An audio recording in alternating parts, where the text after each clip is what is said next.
त्यांनी संतोष सरांचा रेफरन्स दिला, फोन केला त्यांना, ते बोलले बोलूयात वगैरे, आणि मग मी तिथे ॲडमिशन घेतलं. पण एवढे स्टुडंट सगळे मेल होते, पण मला कुठेही अनकम्फर्टेबल काही वाटलं नाही त्यांच्या अकॅडमीमध्ये.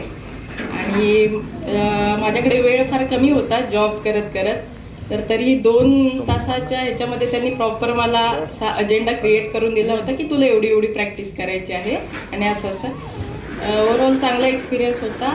आणि कधी कधी असं असतं की आपल्याला सांगितलं एक जातं आणि अकॅडमीत भलतंच होतं पैसे काढण्यासाठी, पण तसं काही नव्हतं. म्हणजे एक पेड ऑफ आहे ही अकॅडमी.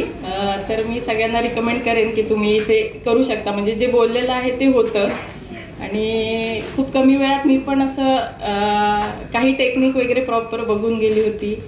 सलॉनमध्ये मी माझं जॉब करत होते, तरी मी जाऊन पुन्हा मी हेअरकट हा इमॅजिनेशनमध्ये करत राहायची. भले मला प्रॅक्टिस कमी मिळत होती, पण काही टेक्निक्स असं बघून ठेवल्या होत्या की आतापर्यंत 3 महिन्यांनी सुद्धा मी हातात कैची किंवा रेझर घेतला तरी मला असं नाही वाटलं की मी खूप दिवसाने घेतला.